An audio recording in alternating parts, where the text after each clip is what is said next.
Tonight's headlines: Metro mayors apprehensive on new distancing rules. Senate okays on final reading Pinoy medical scholarship. Pemberton may face court-martial in U.S. Coronavirus cases in the country now at 265,888.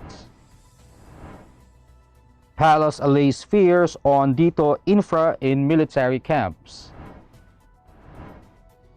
LPA seen to intensify.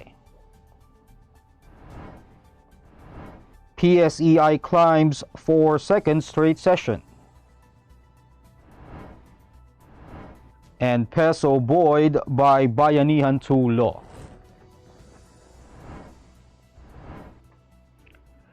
Good evening. Today is Monday, September 14, 2020. I am Elmer Navarro Manuel and this is Tribune News on Q. Here are the stories for this evening.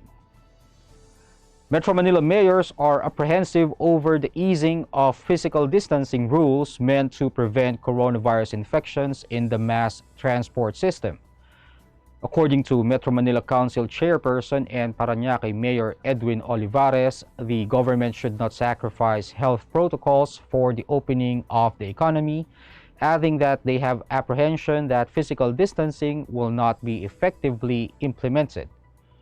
Health Secretary Francisco Duque III, in an online meeting with Metro Manila mayors and 7 other cabinet secretaries on Sunday, said his agency would reconsider the planned half-meter distancing requirement, according to Olivares.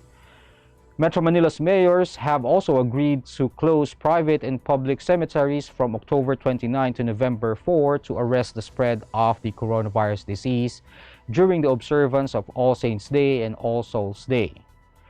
Experts have warned of a possible spike in COVID-19 cases after regulators lowered the distancing requirements to 0.75 meters from 1 meter. This will be further reduced to half a meter after 2 weeks, according to the Transportation Department. The Senate on Monday unanimously approved a bill that would create a medical scholarship program for all deserving students in the country aspiring to become doctors. All 22 senators present in the session voted in favor of the passage of Senate Bill number 1520, or the Doktor para sa Bayan Act. Under the measure, Filipino students who will avail of the scholarship will have to serve 1 year in the country for every year, and he or she was under the government's scholarship program. Senate President Vicente Soto III, who filed the first version of the bill under the current Congress, said the proposed law would help the Philippine healthcare system sector to be better prepared for future pandemics and health emergencies. Meantime, Senator Sonny Angara, who has been pushing for the bill since 2013, said that the Doktor para sa Bayan Act will help make a more resilient Philippines. Senator Ronald Bato de la Rosa, on the other hand, said the passage of the measure was personal to him, noting that he was raised in a rural barangay that could not be easily reached by doctors. Malacanang on Monday said that U.S. Marine Lance Corporal Joseph Scott Pemberton will face court-martial proceedings in the United States, even though he was pardoned by President Rodrigo Duterte for killing Filipino transgender woman Jennifer Laude. Presidential spokesperson Harry Roque, who previously served as legal counsel for the Laude family, said he was informed about this by U.S. authorities. Pemberton was deported to the U.S. on Sunday, nearly a week since he was granted absolute pardon by President Duterte. The president last week said he granted absolute pardon to Pemberton because the foreigner was not given fair treatment by Philippine authorities. The American serviceman was sentenced in December 2015 to 6 to 10 years in prison for homicide and was deemed by a local court as eligible for early release under a law that shortens jail time due to good conduct. Tribune News on Q will be back after these reminders.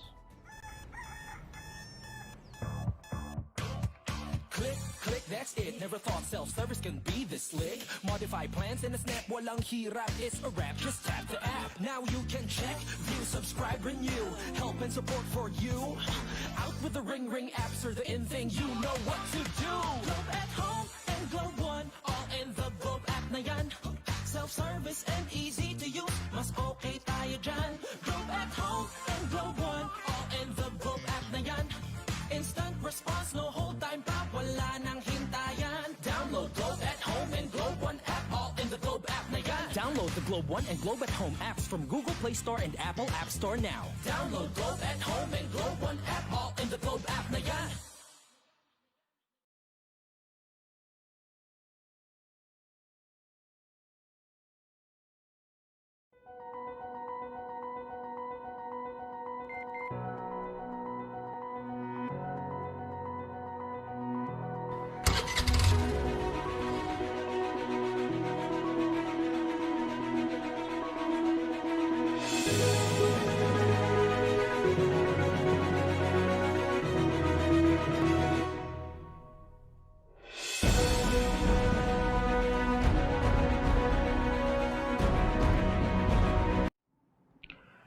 The Department of Health reported 4,699 confirmed cases of the coronavirus disease infection on Monday to bring the total number of infected to 265,888.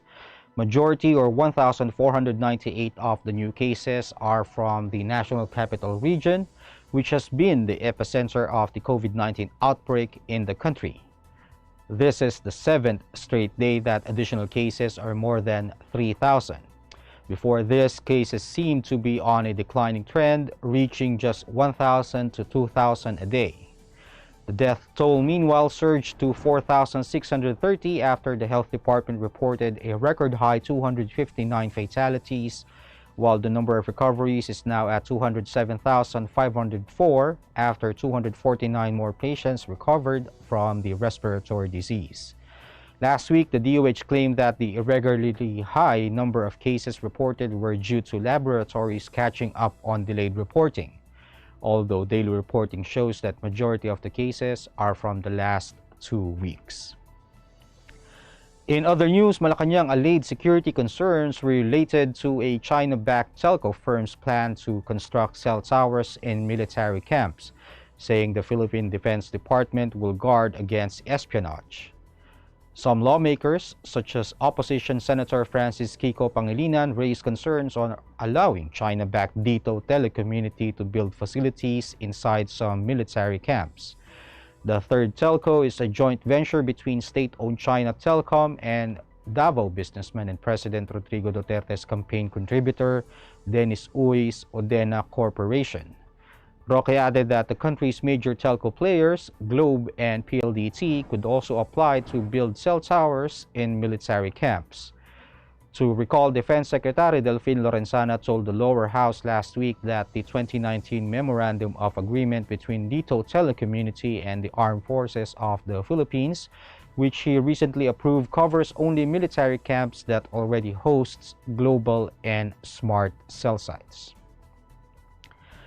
State Weather Bureau Pagasa on Monday reported that the low-pressure area east of the country may develop into a tropical depression by Wednesday or Thursday. The Weather Bureau estimated the location of the LPA at 320 kilometers east of Catarman, northern Samar, around 10 a.m. Monday.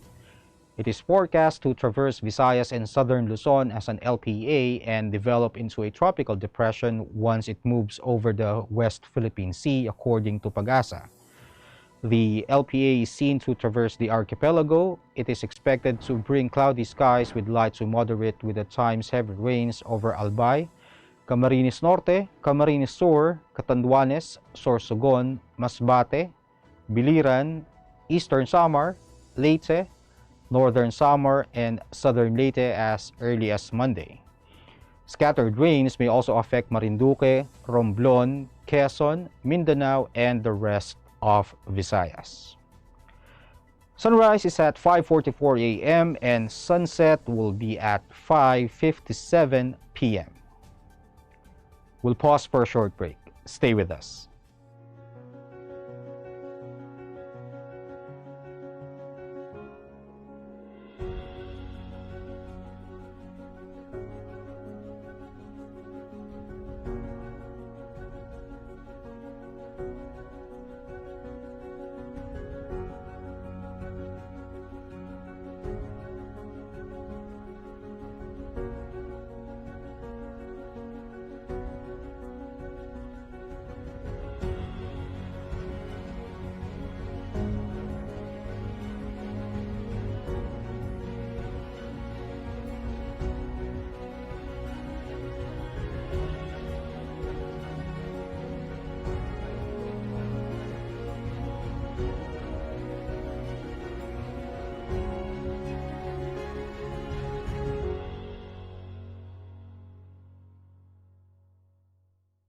Bilang bagong mag-asawa, sabay kami natututo sa buhay. Sabay rin namin inaaral ng mga bayarin sa bahay. Kahit kami, nagtaka sa biglang laki ng electricity bill namin. Huwag pong mangambang maputulan. Sinisigurado ng Meralco na walang disconnection hanggang September. Estimated bills lang ang natanggap natin ng March, April at para sa ilan, May. Dahil sa lockdown, isang tabi to para hindi na maguluhan. Ang May o June ay actual meter reading na. Kung May nagka-actual reading, ibabawas dito ang huling reading bago mag-ECQ. Yan lang po ang ating babayaran hanggang 3 buwang konsumo. Kung estimated reading sa May at June nagka-actual reading, ibabawas din dito ang huling reading bago mag-ECQ. Yan lang po ang ating babayaran. Hanggang 4 na buwang konsumo, walang labis. Tandaan, kung ano lang na konsumo, Yun lang ang babayaran. ako po si Mateo G. At ako naman po si Sarah G. G? G!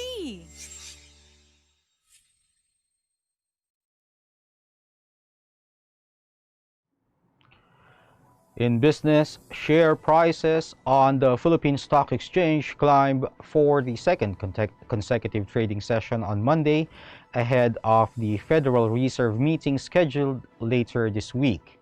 The main PSEi gained 29.18 points or 0.49% to 5,997.14. The broader all shares index grew 13.30 points or 0.37% to 3,590.68.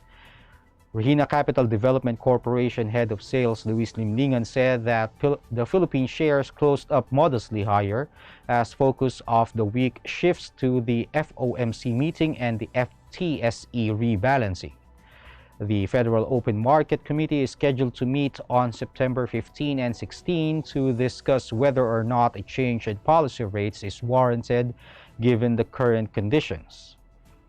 Limlingan also noted that market players took into consideration China's reported tightening rules affecting large players in the market.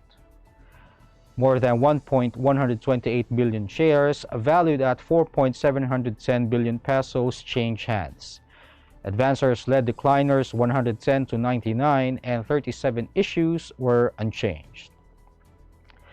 And the Philippine peso appreciated against the US dollar for the third consecutive trading day on Monday, buoyed by the Bayanihan to Recover as One Act. The local currency gained 3 centavos to close at 48.51 pesos to a dollar versus last Friday's finish of 48.54 pesos to a dollar. Rizal Commercial Banking Corporation Chief Economist Michael Ricafort attributed the peso's appreciation to the signing of the Bayanihan to Recover as One or Bayanihan 2. This comes amid improved market appetite after positive developments on possible vaccines for the coronavirus disease. Ricafort added that the peso was also stronger after latest moves by the government to further open the economy, such as public transportation systems and tourism, which could help improve economic recovery.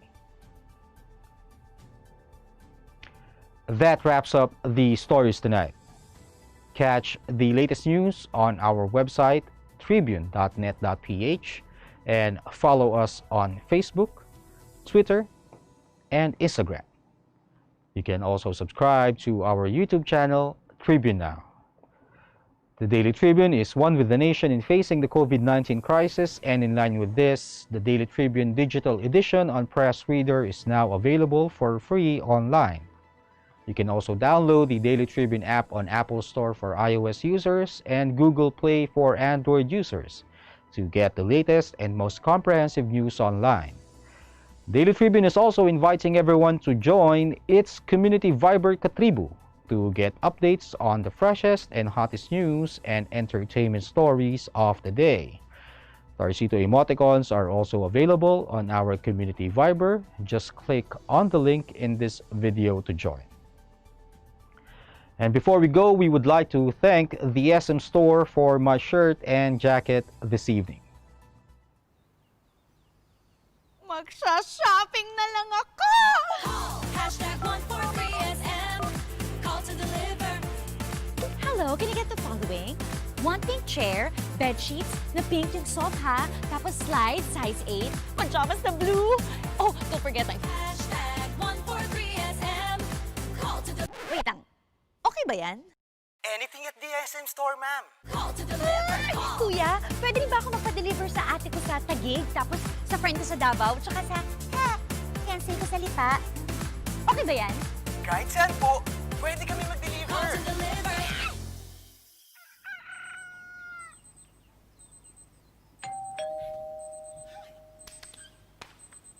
Call, hashtag 143SM. Call to deliver, hashtag 143SM. Call to deliver, call, hashtag 143SM. Hashtag 143SM. Call to deliver. Call na rin kayo. Call to deliver. Again, this is Elmer Navarro Manuel and you're watching Tribune News on Q. Stay safe, stay healthy, and stay at home. Good night and God bless us all.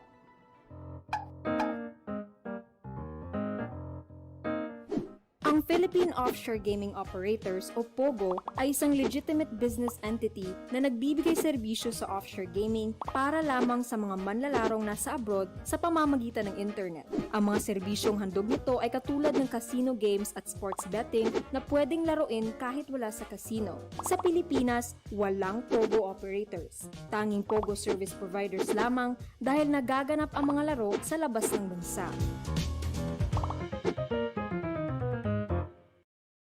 Good morning, sir. How may I help you? Bakit kailangan ko pang pumunta sa bangko? Oo nga naman, sir. Ba't kailangan pang pumunta sa bangko? Why not get a UB app so you can do all these without going to the bank? Bank the way you live. Union Bank. Araneta City, home to the country's first indoor shopping mall, the world's original Thrilla, and the first ever Bini Bini pageant. Now a place for your first win, your first hatch, your first home, your first big break, your first date, and even your first love. Araneta City, the city of firsts.